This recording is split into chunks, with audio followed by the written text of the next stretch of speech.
Good morning, everyone. Everybody awake today? Yeah, sort of. I'm not. Yesterday was kind of a long day. I was at Placer. Sako's here. Anybody else went to Placer or Obon last night? Yeah, just, okay, yeah, all right. A couple people?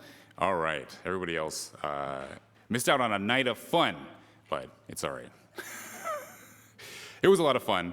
It was, kind of a long day, at least for myself, because we have the cemetery services in the morning, and then there are Hatsuon service at 11, and then you have a little bit of a break, and then come back and do the dancing. But it's very enjoyable. And at Placer, they have some different songs. They have some of the same songs, and they dance to them a little bit differently. And then some of the songs are like at a different tempo, and that was kind of weird, but anyway. So one of the songs that I had heard, it was interesting. They were chanting this Japanese phrase in it that I remember hearing when I was younger. And so they were saying, let's see, it was yare yare, right, yare yare, and then there was yoisho, yoisho. And I thought that was really funny because as far as I understand it, yare yare is sort of the equivalent of the English, like, good grief. At least that's what it said when I Googled it. So to say good grief and be yelling it out like that, be like, oh yeah, good grief, good grief. And then I don't know what the English equivalent of yoisho would be like, huh, or something. Or what do they say in like sailing movies when they're like going to this? Heave ho, heave ho. All right, there we go. Yeah, both phrases that we really don't use too much anymore. I don't know. Does anyone still say good grief? Yeah, okay. Yeah. Maybe, yeah, like, good grief or heave ho. But one of the iconic characters who says good grief in American culture is, of course, Charlie Brown, right? Everybody remembers Charlie Brown? So I was always excited at my grandparents' house because at my home we didn't get the newspaper, but they got the B. And so when I was at their house and it was the weekend, then on Sunday, I'd be happy to see the big fat newspaper because that meant that they had the funnies in it and I could read all the comics. So I always enjoyed doing that in the morning on Sundays. And then of course one of them was Charlie Brown.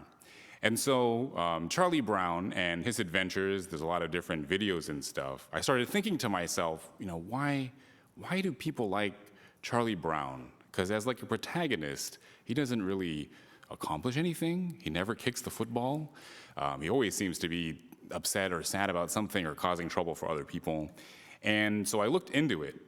And it led me to a book that the author, Mr. Schultz said. That's a lot of consonants in that name.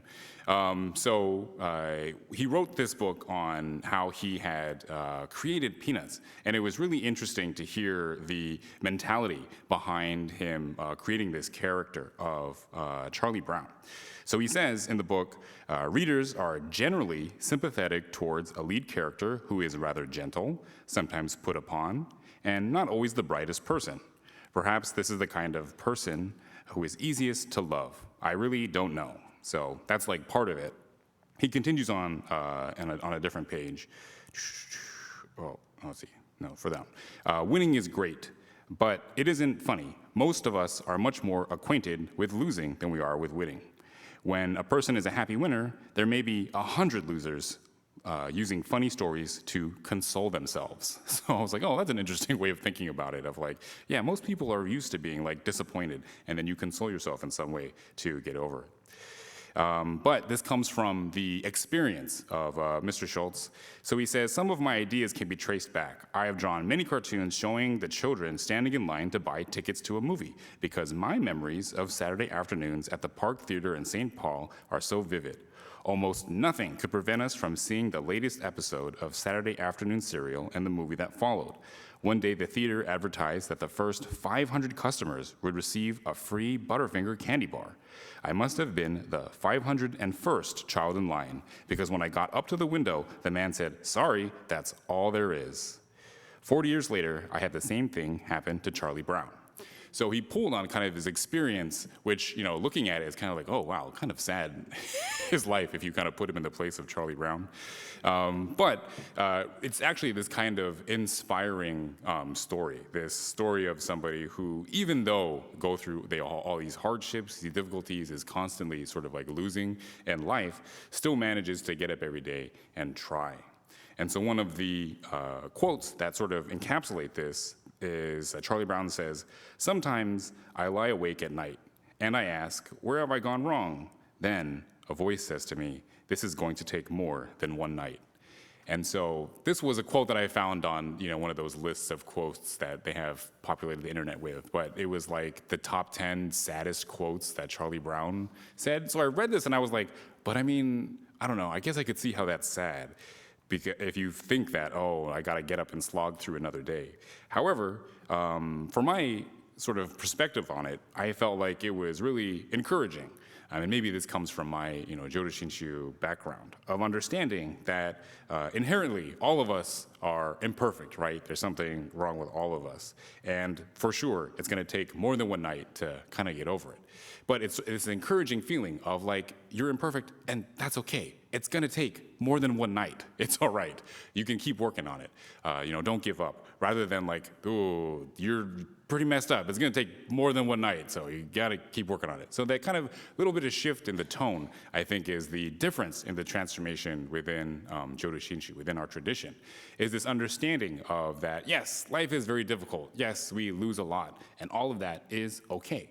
So going back to the Obon song, right? A lot of our songs are going back to this age of very difficult labor out in the fields or with the fish, working very hard, and it can be very difficult, and it can seem almost like backbreaking work as kind of beating you down. But these are songs of joy. It's exciting. We've turned it into something of a celebration. And so being able to put that spin or that perspective on it is this transformation of understanding how we're constantly surrounded with things that are holding us up, that are giving us compassion, that are giving us sacrifices, and allows us that shift in perspective. So to kind of make it more current or relevant into my own life, it's nothing so dramatic as like getting fish out of the water.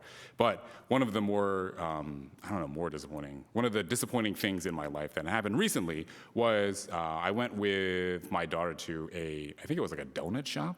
But anyway, they had a claw machine in it. And so, of course, the claw machine is full of these really cute Pokemon stuffies. And so it's like, okay, we should get, one of these stuffies in the claw machine. It'll be something fun to do while we're waiting for our meal or whatever.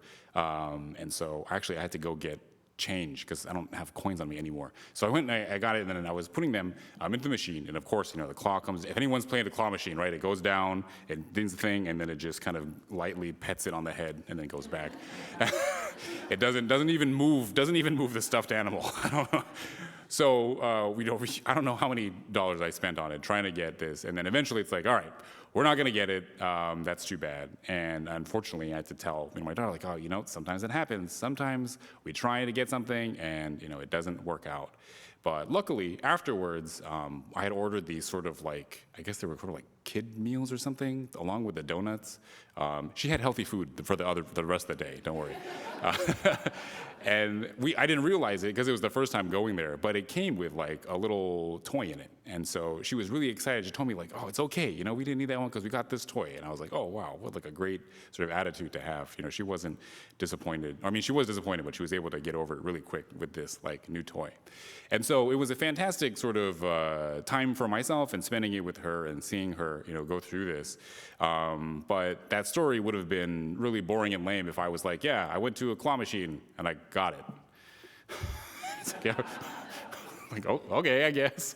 But these stories that we have about suffering, about losing, about being disappointed or not getting what we want, they're the things that we remember, that make us who we are, and hopefully turn into these entertaining stories later on that we tell our friends or tell our family, and we can laugh about it after so much time has passed.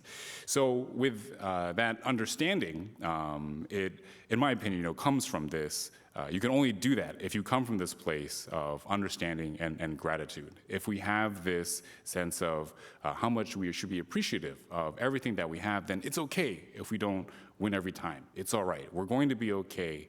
And it's because we have so many people that are looking out for us, that are caring for us, that are there for us.